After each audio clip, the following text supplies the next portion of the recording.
Hello everyone and welcome to Online Help Guide. Today in this video, I'm going to show you how to download and install Zoom app on Android devices. So without any further ado, let's dive right into it. To download Zoom app, first open the Play Store on your device.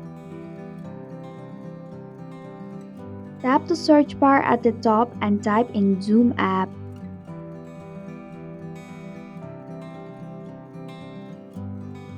Tap Zoom app when it appears in the search result. Now tap on the install button.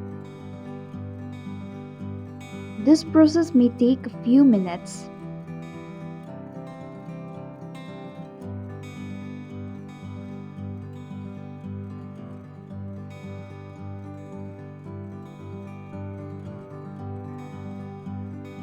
Once the installation is completed, tap Open to launch the app.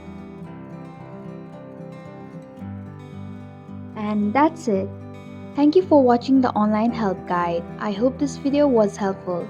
If it was, please hit the like button and comment if you have any questions or feedback.